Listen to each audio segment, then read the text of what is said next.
লেখিকা অদিতি ঘোষের শিউলি শরতের পুনর্মিলন।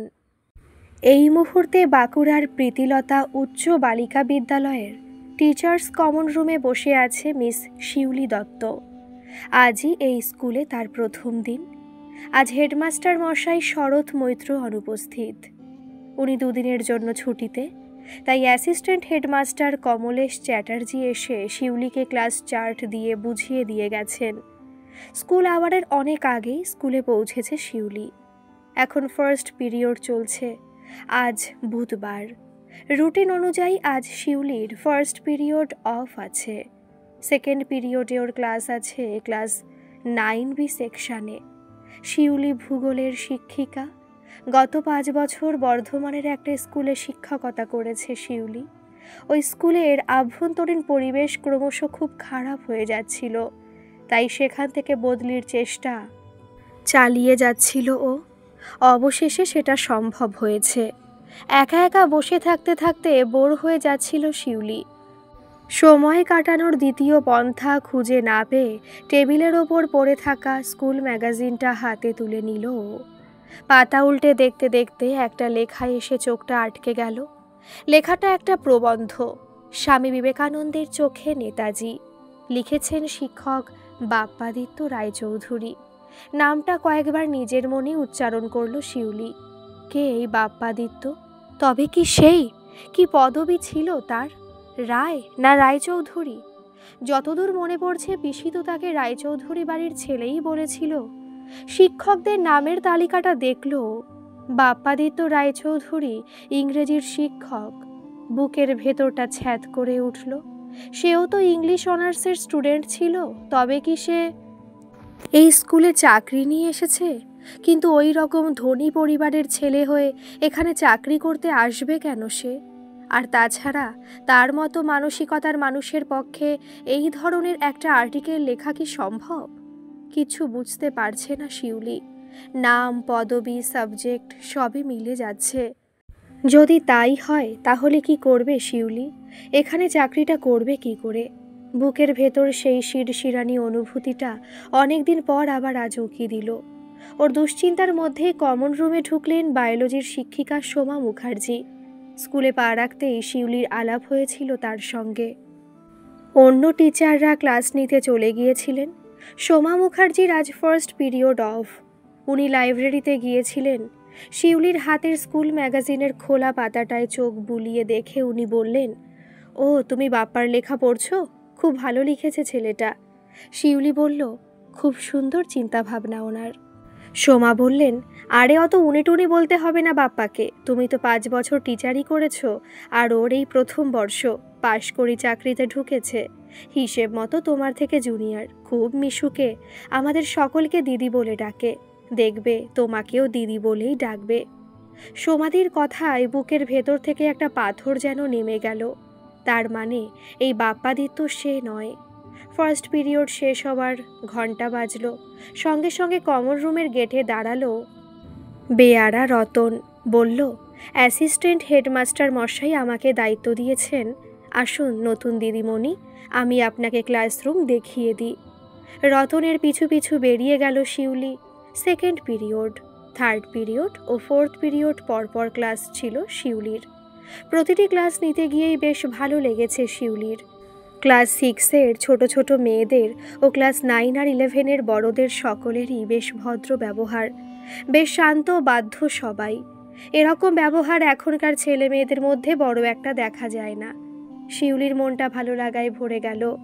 আগেকার স্কুলের পরিবেশ শেষের দিকে খুব খারাপ হয়ে গিয়েছিল। স্টুডেন্টরা ততটা বাধ্য ছিল না কোনো দিনই।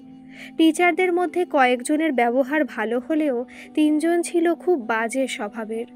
শিউলিকে কোনো দিনই পছন্দ ছিল না তাদের। সবচেয়ে খারাপ ছিল ম্যানেজিং কমিটির আচরণ। ওখানকার হস্টেলে থাকতে অনেক খারাপ অভিজ্ঞতা হয়েছে ওর। এখন টিফিন আওয়ার। এখানকার সহকর্মীদের ব্যবহার কেমন হবে সে কথা ভাবতে ভাবতেই কমন রুমে ঢুকলো শিউলি। সব টিচাররা কমন রুমে এসেই গিয়েছিল। সোমাদি এগিয়ে এসে সবাইকার সঙ্গে শিউলির আলাপ করিয়ে দিলেন। সবাইকার ব্যবহারই ভালো লাগলো। 50 কবিতা দিদিমণি অঙ্কের টিচার, উনি টিফিন বক্স খুলতে খুলতে শিউলিকে বললেন, টিফিন এনেছো তো, নাও এবার খেয়ে নাও। শিউলি বলল, আমি গাড়ি ভাড়া করে বর্ধমান থেকে এসেছি। স্কুলে ঢোকার আগেই গাড়ি দাঁড় করিয়ে একটা হোটেলে খেয়ে এসেছি। এখন খিদে পাইনি। তাছাড়া আমার বারবার খাওয়ার অভ্যেস নেই। ওখানকার স্কুলে ঢোকার আগে খেতাম, আবার স্কুল থেকে ফিরে খেতাম। আপনারা টিফিন করে নিন, আমি ততক্ষণ ম্যাগাজিনটা পড়ি। কবিতাদি বললেন, তা কি করে হয়? আমরা সবাই টিফিন করব আর তুমি কিছু খাবে না? কথা বলতে বলতেই একটা সন্দেশ এনে জোর করে শিউলির হাতে দিলেন। বাংলার শিক্ষিকা সুপ্রিয়া দিয়ে এক টুকরো কেক দিলেন। ইতিহাসের শিক্ষিকা পূরবী দুটুকরো আপেল দিলেন শিউলির হাতে। এদের আন্তরিক ব্যবহারে মুগ্ধ হলো শিউলি। ও কাউকেই না করতে পারল না। যে যা দিল খেলো। পূরবী বললেন, কাল থেকে তুমিও টিফিন নিয়ে আসবে। আমাদের এখানে না খেয়ে থাকা যাবে না।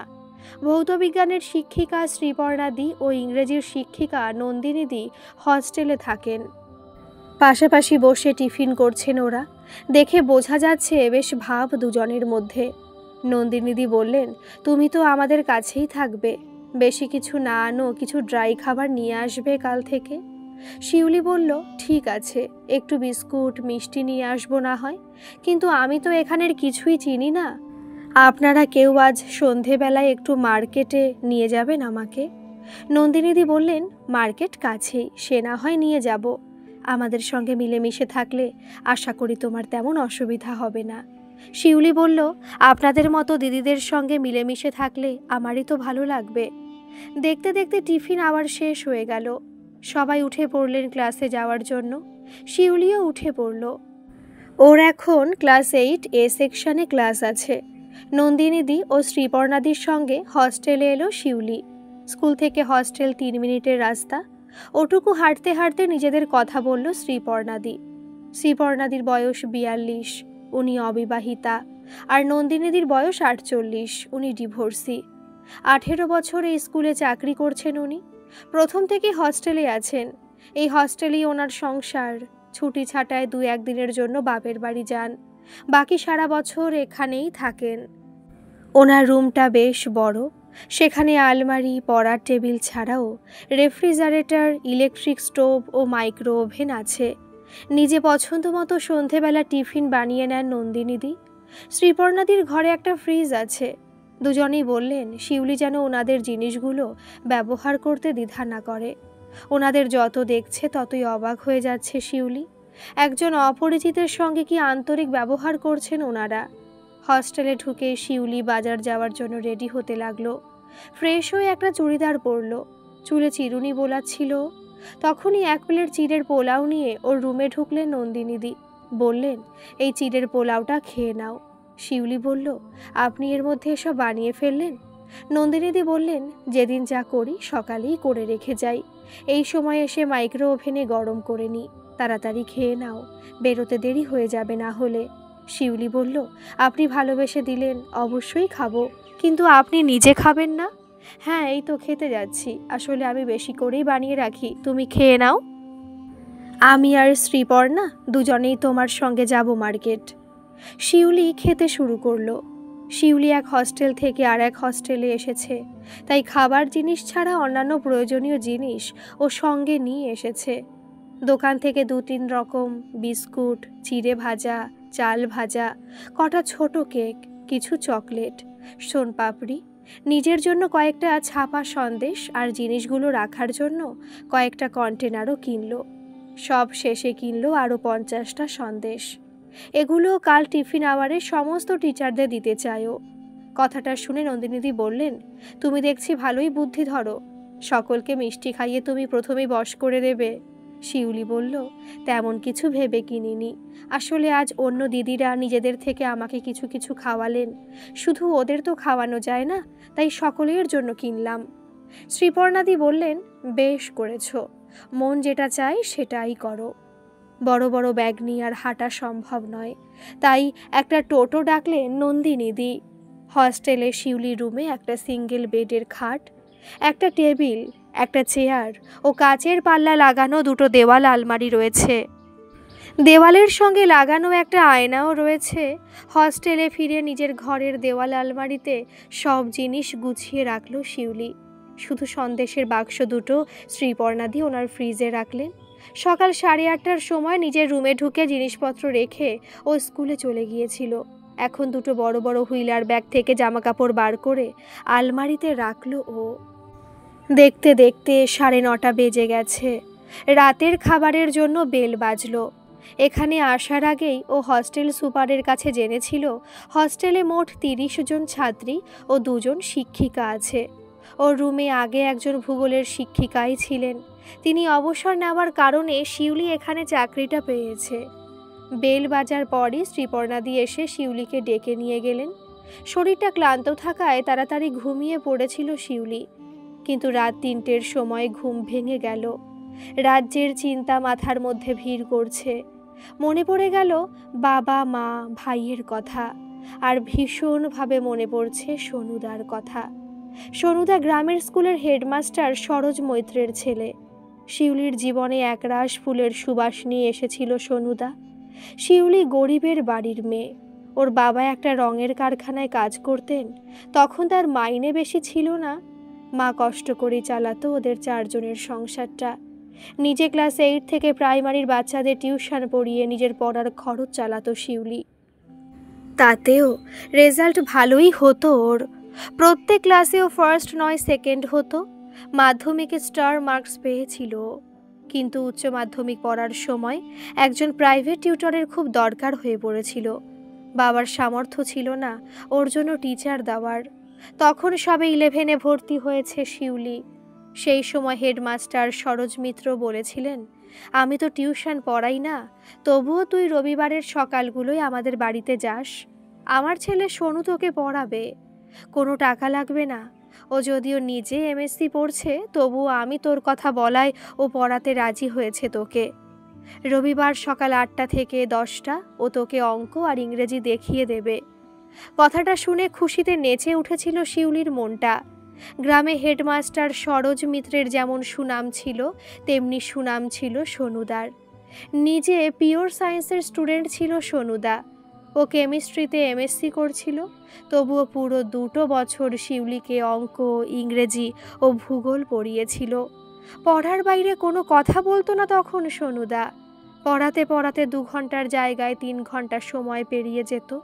শিউলিও মন দিয়ে পড়াশোনা করত, তার ফলও পেয়েছিল।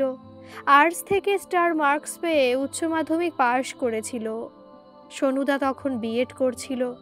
মার্কশিট পাওয়ার পরদিনই সোনুদাকে রেজাল্ট দেখাতে গিয়েছিল ও। সেই সঙ্গে জানিয়েছিল ওর পক্ষে কলেজে ভর্তি হওয়া সম্ভব নয়, তাই ওর পড়াশোনা এখানেই বন্ধ হয়ে যাবে। কথাটা শুনে সোনুদার মুখটা বিষণ্ণ হয়ে গিয়েছিল। ও বলেছিল, আমি তো এখনো চাকরি পাইনি। চাকরি পেলে তোর পড়ার খরচ আমি দিতাম, কিন্তু এখন কোনো উপায় নেই। আমার চাকরি পেতে 1 বছর লাগবে। তুই এই 1 বছর অপেক্ষা কর, তারপর আমি তোকে কলেজে ভর্তি করে দেব। কথাটা শুনে কষ্টের মধ্যেও হাসি ফুটেছিল শিউলির মুখে। এরপর শিউলির জীবন বাঁক নিল নতুন পথে। শিউলির একমাত্র পিসি মান্দা কলকাতায় থাকতেন। পিসে মশাই মারা গিয়েছিলেন 45 বছর বয়সে। পিসির জন্য একটা 1তলা পাকা বাড়ি ও 1,00,000 টাকা রেখে গিয়েছিলেন পিসে মশাই। তবুও নিজের ভবিষ্যতের কথা ভেবে পিসে মশাই মারা যাওয়ার পর থেকেই রায়চৌধুরীদের বাড়িতে রান্নার কাজ করত পিসি। রায়চৌধুরীরা বিরাট ব্যবসাদার। কলকাতার বুকে ওদের 4-5টা 5 স্টার হোটেল ও বেশ কয়েকটা গার্মেন্টসের শোরুম। ওই বাড়িতে কাজ করে ভালো মাইনে ও 3 বেলার খাবার পেত পিসি। শিউলিদের পাশের বাড়িতে নিয়মিত ফোন করে মায়ের সঙ্গে কথা বলতো পিসি। উচ্চ মাধ্যমিকে শিউলি স্কুলের মধ্যে সর্বোচ্চ নম্বর পাওয়ার পরও ওর পড়াশোনা আর হবে না শুনে পিসি মাকে বলেছিল, আমি একদিনের ছুটি নিয়ে গিয়ে শিউলিকে নিয়ে আসব পরশুই। আমার খাওয়া পড়ার খরচ সব বাবুদের বাড়ি থেকেই হয়ে যায়। মাইনের সব টাকাই জমে, তাই ওকে নিয়ে এসে কলেজে পড়াতে আমার কোনো অসুবিধা হবে না। বাবুদের বাড়ির ছেলে। বাপ্পা কলেজের ইউনিয়নের সেক্রেটারি, খুব বড় মন তার। সে শিউলিকে কলেজে ভর্তির সব ব্যবস্থা করে দেবে বলেছে। শিউলি যেন জামাকাপড় সব গুছিয়ে রাখে কালকের মধ্যে। আমি গিয়েই ওকে নিয়ে চলে আসব। মায়ের মুখে কথাটা শুনে আনন্দে নেচে উঠেছিল শিউলি। পরদিন ঘুম থেকে উঠেই এই খবরটা দিতে গিয়েছিল ও সোনুদাকে। সোনুদা শুনে খুব খুশি হয়েছিল। বলেছিল কলকাতা থেকে একবারে পড়াশোনা শেষ করে প্রতিষ্ঠিত হয়ে তবে গ্রামে ফিরবি। আমি সেই দিনের অপেক্ষায় থাকব। শিউলি হাসতে হাসতে বলেছিল, তাই হবে। পিসির বাড়ির ঠিকানাটা একটা কাগজে লিখে নিয়ে গিয়েছিল শিউলি। আসার সময় সোনুদার হাতে সেটা দিয়ে বলেছিল, চিঠি লিখবে তো সোনুদা? ওর চোখে চোখ রেখে সোনুদা বলেছিল, অবশ্যই লিখব, কিন্তু কলকাতায় গিয়ে তুই যেন ভুলে যাস না আমাকে। শিউলি বলেছিল, জীবনে কোনো দিনও ভুলব না তোমাকে। ভুলতে আজও পারেনি শিউলি, কিন্তু সেই সোনুদার সঙ্গেই কোনো যোগাযোগ নেই আজ। শুধু কি তাই, নিজের বাড়িতে যায়নি শিউলি পুরো 10টা বছর। ভূগোল অনার্সে ফার্স্ট ক্লাস পেয়ে পাশ করে রেজাল্ট নিয়ে বাড়ি গিয়েছিল শিউলি।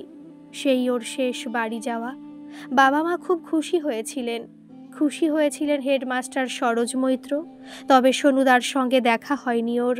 সোনুদা তখন নতুন চাকরি নিয়ে চলে গিয়েছিল দক্ষিণ 24 পরগনার একটা স্কুল হস্টেলে।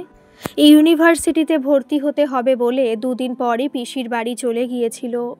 ঠিক তার 5 দিন পর সোনুদার লেখা চিঠিটা এসেছিল শিউলির ঠিকানায়। সেই চিঠিতে সোনুদা পরিষ্কারভাবে জানিয়েছিলেন নিজের ভালোবাসার কথা। আরও লিখেছিল শিউলিকে সে একদিন জীবন সঙ্গিনী হিসেবে পেতে চায়, কিন্তু এখন যেন শিউলি পড়াশোনায় মন দেয়। জীবনে প্রতিষ্ঠিত হতেই হবে ওকে। চিঠিটা বারবার পড়েও যেন আশ মিটছিল না শিউলির। অদ্ভুত এক আবেশে মনটা ভরে গিয়েছিল। কিন্তু এর ঠিক 3 দিন পরই ওর জীবনে নেমে এলো এক সাংঘাতিক বিপর্যয়। সেই অভিশপ্ত দিনটার কথা মনে পড়লে আজও শিউরে ওঠে শিউলি। 3 বছর আগে রায়চৌধুরী বাড়ির ছেলে বাপ্পাদিত্য রায়চৌধুরী পিসিকে দেওয়া কথা রেখে ভূগোলে অনার্স নিয়ে কলেজে ভর্তি করে দিয়েছিল শিউলিকে। তারপর থেকে দেখা হলে সৌজন্যবোধে বাপ্পাদিত্যের সঙ্গে কথা বলতো শিউলি। পড়াশোনা কেমন হচ্ছে তাই নিয়েই কথা হতো। কিন্তু বছর খানেক পেরোতেই শিউলি ওর বন্ধুদের মুখে জানতে পারে যে বাপ্পাদিত্য অত্যন্ত বাজে স্বভাবের ছেলে। 3 বছর ধরে 3rd ইয়ারেই আছেও, পরীক্ষা দেয় না। ইউনিয়ন করে ও টাকার জোরে নতুন নতুন মেয়েদের নিয়ে ফুর্তি করে।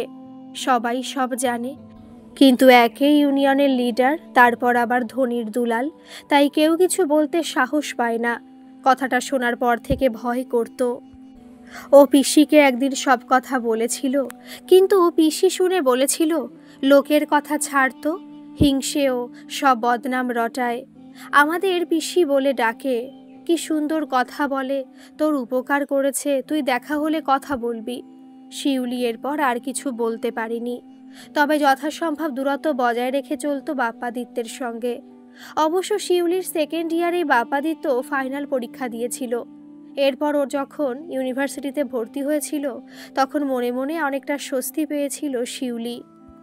দেশের বাড়ি থেকে ফিরতে ফিরতে রাস্তাতেই পিসি বলেছিল, বাপ্পা তো তোর রেজাল্ট শুনে খুব খুশি, ও কাল আমাদের বাড়ি যাবে, তোকে ইউনিভার্সিটিতে ভর্তি করে দেবে। ও তো সেখানেও ইউনিয়নের লিডার, তোর ভর্তি হতে সুবিধা হবে। শিউলি বলেছিল, আমার রেজাল্ট ভালো পিসি, আমার ভর্তি হতে অসুবিধা হবে না। আমি কাল বন্ধুদের সঙ্গে গিয়ে ফর্ম নিয়ে একেবারে ফিল আপ করে জমা দিয়ে আসব। ক্লাস 9 পর্যন্ত পড়া পিসি বলেছিল, একেবারে নতুন জায়গা, একা একা তোকে যেতে হবে না। অত বড় বাড়ির ছেলে যেচে যখন বলেছে তখন ওর সঙ্গেই যাবি। শিউলি আর আপত্তি করেনি। পরদিন বাপ্পাদিত্য এসে নিজের গাড়িতে করে ইউনিভার্সিটি নিয়ে গিয়েছিল শিউলিকে। সেদিন ছিল রবিবার। পিসি রায়চৌধুরী বাড়িতে কাজে গিয়েছিল, বাড়িতে ছিল শিউলি। ইতিমধ্যে ইউনিভার্সিটিতে ভর্তি হয়ে গিয়েছিল ও। 2 দিন পর থেকেই ক্লাস শুরু হবে। নিজের ঘরে বসে নতুন কেনা বইয়ের পাতা উল্টাচ্ছিল শিউলি। তখন 12টা বাজছিল। কড়া নাড়ার শব্দে অবাক হয়েছিল শিউলি। অন্যদিন 1টা-1:30টার সময় বাড়ি এলেও রবিবার দিন বাড়ি আসতে পিসির 2টোর বেশি হয়ে যায়। তবে আজ এত তাড়াতাড়ি কেন? কিছু কি হলো পিসির? ভাবতে ভাবতে তাড়াতাড়ি দরজা খুলে দিয়েছিল ও। দরজা খুলেই আর এক প্রস্থ অবাক হয়েছিল। পিসি নয়, দরজায় দাঁড়িয়ে মিটিমিটি হাসছে বাপ্পাদিত্য। ও বলল, এই রাস্তা দিয়ে যাচ্ছিলাম, ভাবলাম তোমার সঙ্গে একটু কথা বলে যাই। শিউলি তখনও দরজা আগলে দাঁড়িয়েছিল। বলেছিল, পিসি তো এখনো আপনাদের বাড়ি থেকে ফেরেনি। বাপ্পাদিত্য বলেছিল, তাতে কি, আমি তো তোমার সঙ্গেই গল্প করতে এলাম। আমি কি এভাবে এখানে দাঁড়িয়ে থাকবো, না ভেতরে ঢুকবো? এরপর দরজা ছেড়ে দাঁড়িয়ে ভেতর যাওয়ার জন্য বলেছিল ও বাপ্পাদিত্যকে। রাজপ্রাসাদের মতো যাদের বাড়ি, তাদের বাড়ির ছেলেকে কোথায় বসতে দেবে ভেবে পাচ্ছিল না ও। বাপ্পাদিত্য নিজেই খাটের ওপর বসে পড়ে শিউলির বইটা উল্টাচ্ছিল। শিউলি চুপচাপ দাঁড়িয়েছিল। বাপ্পা বলেছিল, আমি বসে আর তুমি দাঁড়িয়ে এভাবে কথা বলা যায়? তুমিও বসো। এরপর খাটের এক কোণে বসেছিল শিউলি। বাপ্পা বলেছিল, অনেকেই ভালো রেজাল্ট করেছে, কিন্তু তোমার নামটা ফার্স্ট লিস্টের প্রথম দিকেই ছিল। কেন সেটা নিশ্চয়ই বুঝতে পারছো। ওটা আমার কেরামতি। সামনে ইলেকশন, ভোটটা আমাদের দিতে ভুলবে না আশা করি। শিউলি ভেবেছিল এই কথা বলার জন্যই তাহলে এসেছে বাপ্পাদিত্য। ও বলেছিল, আপনি আমার দুবার উপকার করলেন, সেটা কি করে ভুলে যাব? ভোট আপনাকে আর আপনাদের দলের ক্যান্ডিডেটদেরই দেব। খাটে রোদ আসছে, এই অজুহাতে ঘরের একমাত্র জানালাটা বন্ধ করে দিয়ে বাপ্পা শিউলির হাতটা ধরে সামান্য চাপ দিয়েছিল। Thank you so much. Shiuli হাত ছাড়িয়ে নিয়ে বলেছিল, ধন্যবাদ দেওয়ার কি আছে, এটা তো আমার কর্তব্য।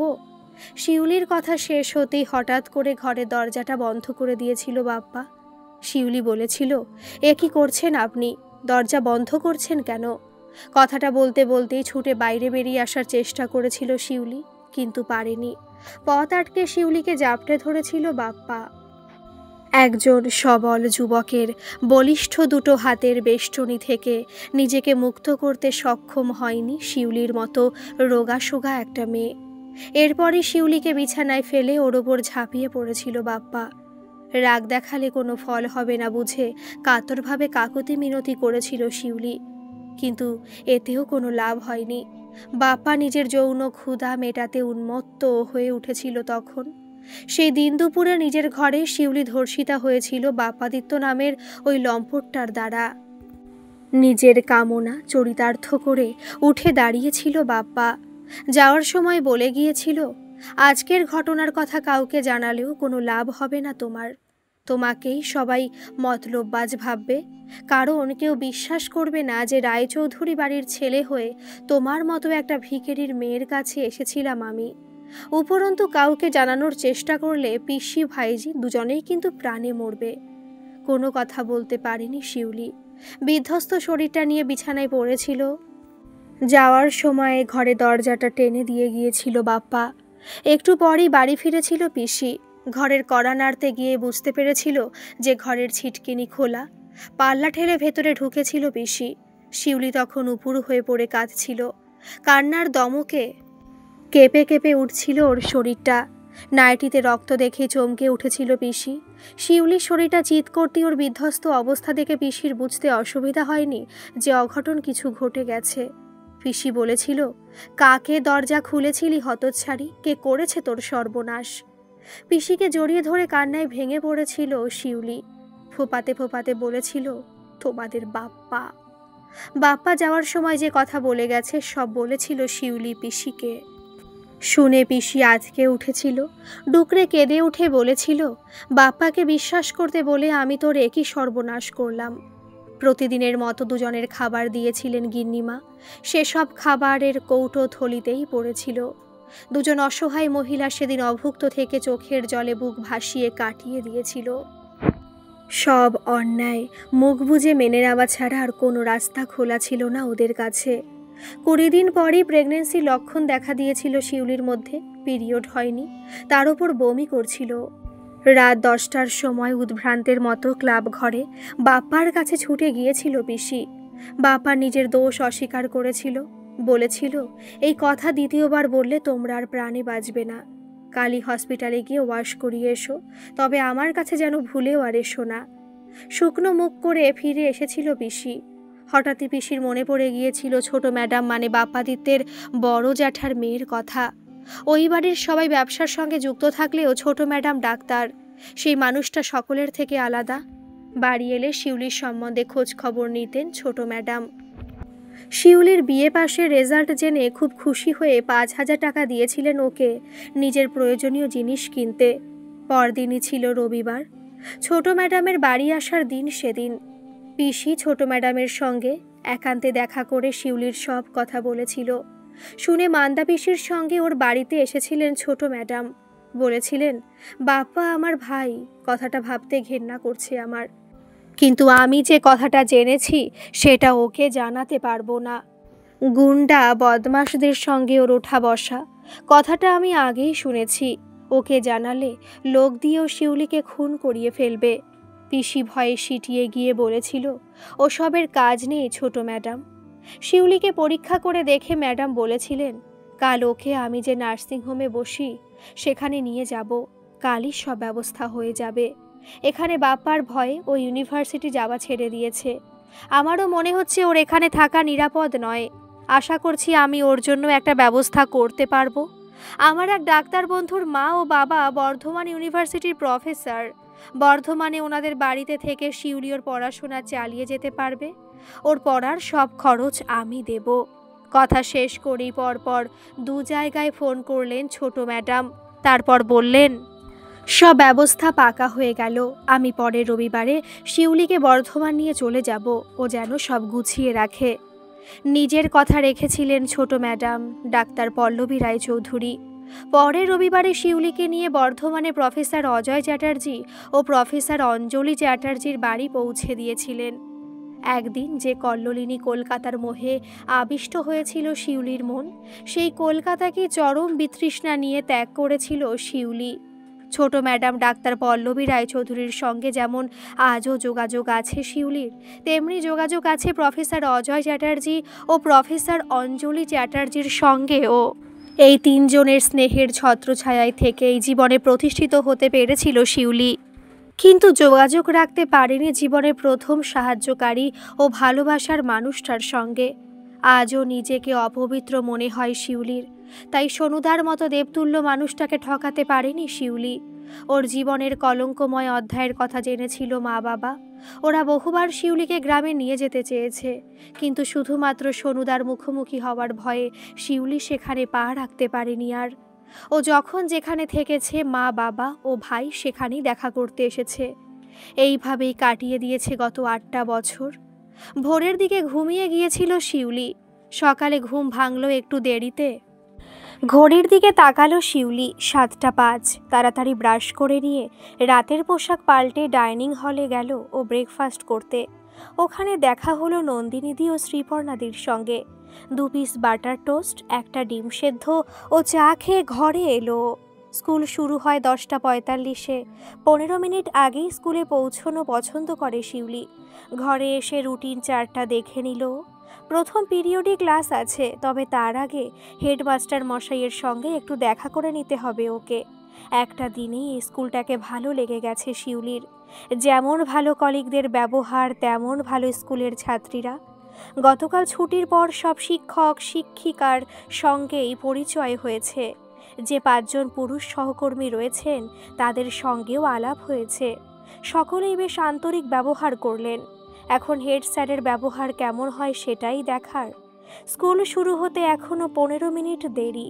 শিউলি হেডমাস্টার রুমের দরজায় দাঁড়িয়ে বলল, আসতে পারি স্যার? ভেতর থেকে গুরুগম্ভীর একটা গলা শোনা গেল। হ্যাঁ আসুন। পর্দা ঠেলে ভেতরে ঢুকে চমকে উঠল শিউলি। হেডমাস্টারের চেয়ারে এ কাকে দেখছে সে? সোনুদা। রোগাটে চেহারার সোনুদার শরীরটা এখন কিছুটা ভারী হয়েছে। চাপ দাড়ি রেখেছে সোনুদা, চোখে মোটা ফ্রেমের চশমা।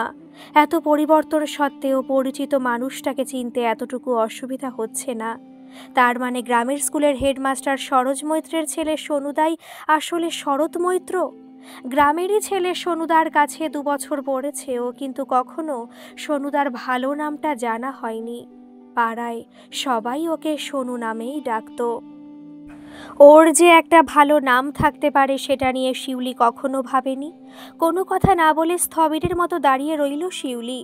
2-3 মিনিট এইভাবে কাটার পর নীরবতা ভঙ্গ করল শরৎ মৈত্র।